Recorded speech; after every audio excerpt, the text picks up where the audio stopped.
Buenas tardes, compañeros, nosotros somos el equipo 4 y el tema que nos tocó es planificar una evaluación. La evaluación como un proceso que requiere un método y una técnica específica. Muy bien, referente al tema dirección política y autoridad académica, podemos decir que la evaluación es un proceso que requiere una metodología y una técnica específica. Es decir, el directivo se encargará de realizar esta evaluación por medio de diferentes intereses, es decir, puede ser un interés interno de la institución o de carácter externo mediante mecanismos que hagan un proceso de evaluación veraz y eficaz. Para el logro de eso es necesario que la dirección política y académica tenga el liderazgo sobre lo que se va a evaluar. La evaluación tiene que ser un proceso que lleve a todos los participantes académicos, los estudiantes y los docentes que ahí laboran. Los propósitos de la evaluación para cada institución son diferentes. En este caso es legitimar la ejecución del proceso, la mejora de la institución y dar credibilidad y facilitar la aceptación de la comunidad en la evaluación y en la institución. Selección adecuada de los procedimientos técnicos. Se fundamenta en 2 puntos. Uno de ellos tiene que ver con la creación de estrategias dirigidas a obtener la verificación de los datos mediante fuentes complementarias de información. Por lo tanto, la recopilación de la información se lleva a cabo mediante técnicas, procedimientos de evaluación y los instrumentos.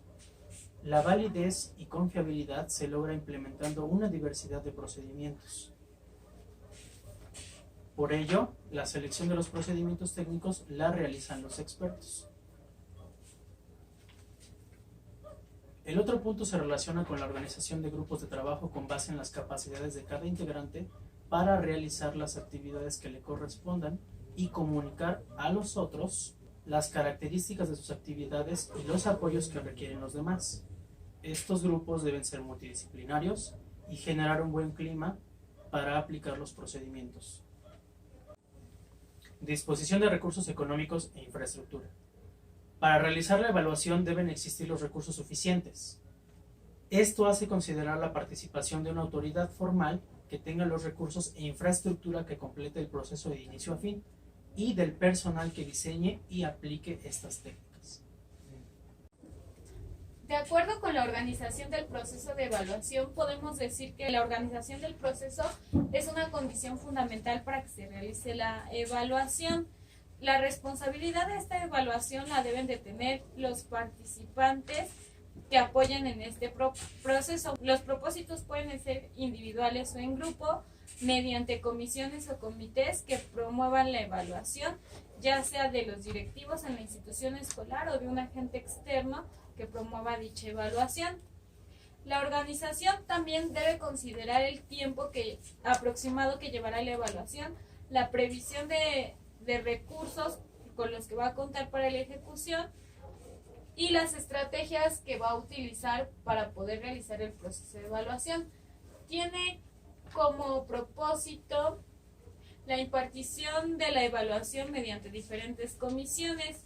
La participación de esta organización de proceso evaluativo tiene que llevarse por medio de todos los agentes que participan, es decir, la comunidad institucional, padres de familia, autoridades y todos los actores que participan dentro de ella. Podemos decir también que la participación de los diferentes grupos es por el interés que tienen en la institución. Es decir, cada uno perseguirá un objetivo distinto de acuerdo a su línea o a la meta que pretenda alcanzar. Esa información debe de ser recolectada y reunida para que la autoridad pueda analizar todos los resultados que arroja dicho proceso de evaluación para dar cuenta del cumplimiento de los programas y del currículum que ahí se aplica. El siguiente tema es la elaboración de un protocolo de evaluación. Es un esquema de las actividades, fases o decisiones que deben realizarse en el transcurso de la evaluación.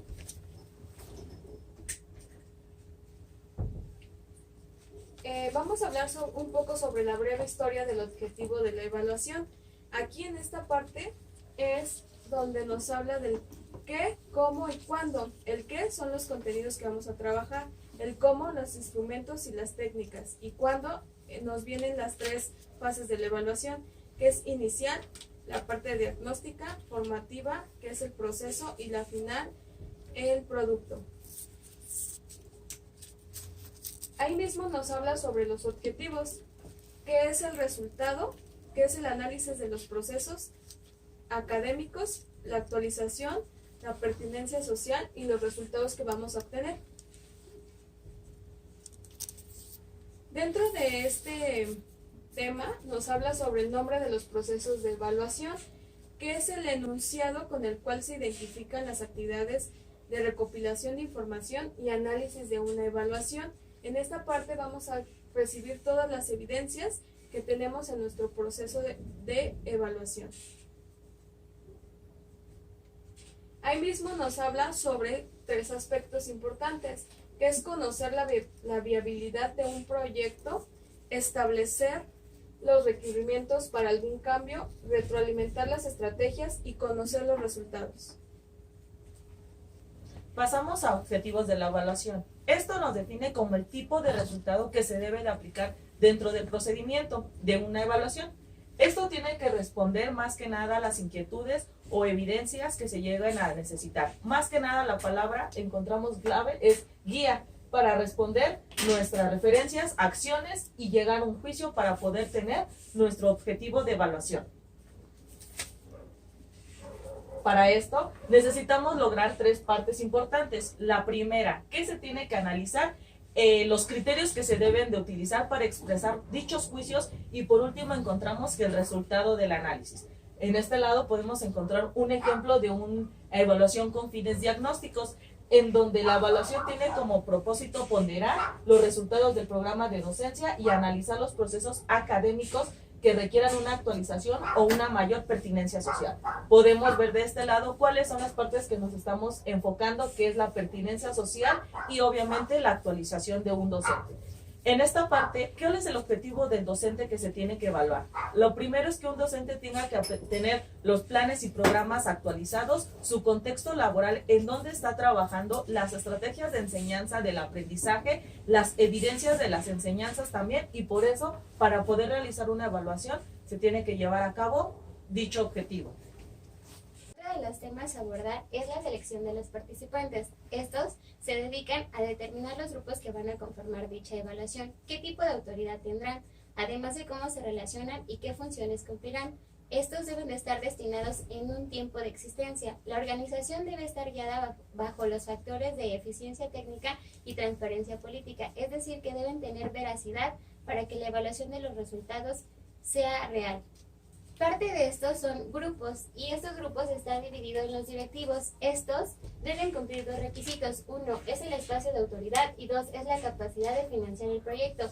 El primero nos habla de que debe de ser un agente el cual coordine y tenga la veracidad de los resultados. Y en el segundo, que es la capacidad de financiar el proyecto, él debe de tener el abastecimiento de los recursos que se van a utilizar para llevar a cabo dicha evaluación. Otros son los especialistas y los profesionales. Ellos deben transformar la idea original en mecanismos técnicos para emitir juicios de valor y confiables. A su vez, deben tomar 2 posturas. Uno es facilitar la guía y la segunda es una actitud política con el fin de conseguir la aceptación de la evaluación. Los expertos pueden ser internos y externos, es decir, que pueden pertenecer o no a la institución, además de que deben emitir una opinión calificada y a ellos se les consulta sobre temas específicos. La tarea de los expertos es consultar temas específicos y deben emitir una opinión calificada. ¿Quiénes realizan los procesos académicos? Bueno, los que le realizan son los profesores, los alumnos y el cuerpo de administración. Ellos tienen la tarea de realizar el análisis de cada uno de los procesos de evaluación que se lleven dentro de cada institución. En esto se dividen en 2 grupos. La primera, que son académicos y administrativos, cuál es su función, que tienen que organizar y detallar los procesos que se llevan dentro de la evaluación, como dirigir realización de exámenes, los diplomas en cuestiones del área administrativa. Nos pasamos al siguiente grupo. ¿Quiénes son los que elaboran? Son los que se llevan a cabo dentro de la escuela, que son los directivos, que dirigen a los maestros. En este caso su orden es que tienen que aprender los planes y programas completamente, y sobre ellos los maestros dirigen a los alumnos para tener los aprendizajes esperados para poder desempeñar un proceso concreto y directo para dicha evaluación. Como siguiente tema tenemos a los beneficiarios del servicio educativo. Todos estos beneficiarios se relacionan directa o indirectamente con los servicios que presenta una institución. Y como beneficiarios a estos servicios tenemos a los alumnos, a los exalumnos, padres de familia, a los grupos de organización, a los prestadores de servicio, a los grupos políticos y a los sindicatos, entre otros. Todos estos beneficiarios buscan un interés en común que tiene el servicio que presenta la institución educativa. Como siguiente tema está la estrategia de organización de los participantes, y eso se consideran en dos grupos de individuos, que son los permanentes y los no permanentes. Los permanentes se dividen en tres grupos, que son grupos coordinados de la evaluación, grupos técnicos y grupos asesores. Como propósito del grupo que coordina la evaluación, busca unir un mismo órgano de discusión a los prestadores de servicio. Tiene como función la integración que debe tener académicamente, y su función principal es coordinar todas las acciones para recopilar información, revisar los términos de una evaluación y aprobar los instrumentos para presentarlos a las autoridades educativas. Como siguiente grupo tenemos a los grupos técnicos, que estos están constituidos por profesores de la evaluación y se conforman por uno o dos profesores. Puede ser un sociólogo o un psicólogo. Su principal función es planificar la estrategia técnica de la evaluación, crear procedimientos e instrumentos, enseñar a los auxiliares, recopilar y analizar la información, y por último tiene redactar un informe para presentarlo a las autoridades educativas. El siguiente grupo es el grupo asesor, y puede conformarse como grupo o no como grupo. Si se conforma como grupo, los integrantes deben de ser expertos de la disciplina. Su principal función es emitir opinión especializada sobre los aspectos de la institución, de los programas y proyectos o de cualquier otro tipo, o ya sea aspectos académicos, y tiene como función evaluar a los externos. Como último tenemos a los grupos no permanentes, que estos grupos son los que realizan el análisis de los procedimientos académicos y administrativos. Se conforman por diferentes personas que tienen diferente ámbito y tienen una relación con los grupos técnicos y con los grupos que coordinan la evaluación. Bien, el siguiente tema es procedimientos e instrumentos. Nos dice que una vez establecidos los propósitos, se procede a planificar la información obtenida. Asimismo, se describen los procedimientos que se van a aplicar y en dónde. Y nos marca como primer punto que se selecciona la recopilación de la información. Posteriormente de esa información se hace un análisis. Y en el siguiente punto se establecen los resultados de dicha aplicación. Posteriormente se califica la información obtenida. Posteriormente de esa información que ya se obtuvo, se hace un análisis exhaustivo. Como siguiente punto tenemos las fases del proyecto de evaluación. Y aquí nos dice cómo estructurar un protocolo. Aquí nos hablan de varios puntos. El número 1 nos dice que se debe hacer una encuesta a los egresados de las últimas generaciones. Y posteriormente nos habla del primer cuestionario. El primer cuestionario debe de conocer la historia laboral de los últimos 5 años de los alumnos egresados. El segundo cuestionario es para conocer la utilidad de la información recibida y satisfacción. Como siguiente punto tenemos el diseño de la aplicación y asimismo la medición. Y como siguiente punto titulación, conocer el número de titulados por generación y tiempo que tardan en titularse. Y como último punto tenemos medición de indicadores. Esta estará a cargo de un grupo técnico. Bien, y por último les voy a mencionar yo las fases del proyecto de evaluación. Tenemos en el punto número 1 de las fases, tenemos la aprobación del proyecto, la conformación de los grupos. Aquí está dividido en 3 grupos. El número 1 es coordinador, el siguiente es técnico y el último es asesor. Y bien, el siguiente es la definición del marco de referencia, la aprobación del marco, y el siguiente es la aplicación de técnicas e instrumentos, y el último es la recopilación y el análisis de la información. Bien, compañeros, muchas gracias por su atención y con este tema finalizamos.